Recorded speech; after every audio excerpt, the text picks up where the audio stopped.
Hi friends, welcome to ATM tailoring. பிரம்ம முகூர்த்த பூஜை இன்றைக்கி 9ஆம் நாள் தான் பார்க்குறோம். வீடியோ நேற்று வராமல் இருந்ததுக்கு ரொம்ப சாரிங்க. தைராய்டு மாத்திரை சாப்பிட்றதுனால என்னவோ எனக்கு உடல்நல கொஞ்சம் ரொம்ப சோர்வாயிருச்சு. எனக்கு அது இல்லாத கொஞ்சம் சளி பிடிச்சதுனாலே நான் மாத்திரை சாப்பிட்டு படுத்துக்கிட்டேன்.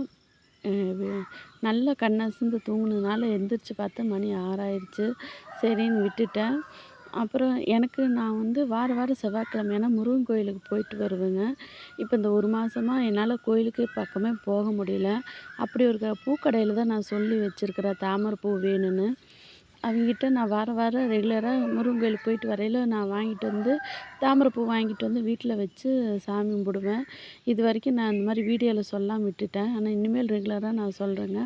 உங்களுக்கு வாரத்தில் ஒரு நாள் கிடைச்சாலும் சரி, இல்லை அமாவாசை பௌர்ணமி அன்னைக்கு கிடைச்சாலும் சரி, வீட்டில் ரொம்ப ரொம்ப நல்லதுங்க. இந்த மாதிரி தாமரைப்பூ வாங்கிட்டு வந்து வச்சு சாமி கும்பிட்டு பாருங்கள். நானும் 48 நாள் பூஜை தொடர்ந்து பண்ணணும். ஒரு நாளும் கூட தடைகள் வரக்கூடாதுன்னு நான் நினச்சேன். ஆனால் ஏதோ ஒரு சூழ்நிலை தடைகள் வந்துக்கிட்டே இருக்குது. அதையும் தாண்டி நான் கண்டிப்பாக பிரம்ம முகூர்த்த பூஜை நல்லபடியாக நான் முடிப்பேன். என்னோடய வீடியோ பிடிச்சிருந்தா லைக் பண்ணுங்கள், ஷேர் பண்ணுங்கள், சப்ஸ்கிரைப் பண்ணிட்டு பாருங்கள்.